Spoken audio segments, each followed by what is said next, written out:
असं वाटतं आणि नागपूरमध्ये आले आहे. खूप छान वाटतं भाऊ. आता मी नागपूरमध्ये फर्स्ट माझा हिवाळी अधिवेशन म्हणून आहे. तर खूप छान वाटतं. एक नवीन एक्सपिरियन्स आहे.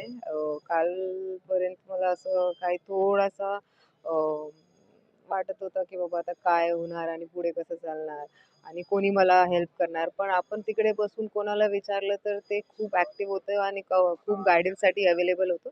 तर आता कॉन्फिडन्स लेव्हल जास्त वाढला आहे. कालपासून आज जास्त कॉन्फिडंट वाटतो मला.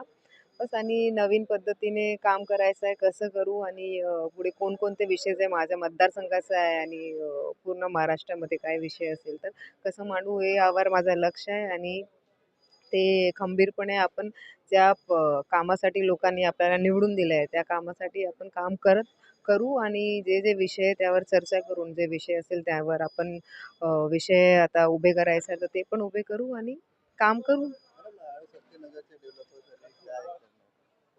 माझा व्हिजन खूप मोठा आहे. त्यावर आपण काम करू. जेव्हा मी ते चर्चाच्या विषयामध्ये ते माझ्या लक्षवेधीमध्ये आपण काढू किंवा आपण पॉइंट ऑफ प्रायोरिटीमध्ये काढू. जे माझा चर्चा असेल, तुम्ही बघणार की माझा विषय जे हेल्थचे आहे, एज्युकेशनचे आहे, इन्फ्रास्ट्रक्चरचे आहे, हे सगळे जे मोठे-मोठे विषय आहेत, ते आपण विधानसभामध्ये टाकू आणि त्यावर चर्चा करून सरकारकडून एक पॉझिटिव्ह जे सोल्युशन असेल ते काढू. मॅडम काय नेते नाराज आहे छगन भुजबळ हे खूप वरिष्ठ नेता आहे राष्ट्रवादी काँग्रेस पार्टीचे. मी त्यावर जास्त काही बोलू शकत नाही. पण माझं असं म्हणणं आहे, की जेव्हा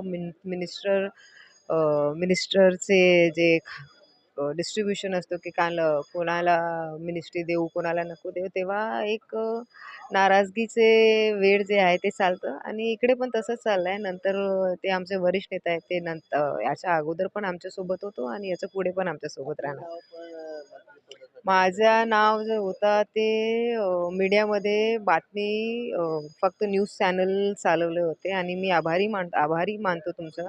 आभार मानतो कारण मला तुम्ही नॅशनल वाईड प्रसिद्धी दिली. जे लोक मला नाही ओळखत होते, ते पण आता ओळखू लागले. Thank you for that. Thank you.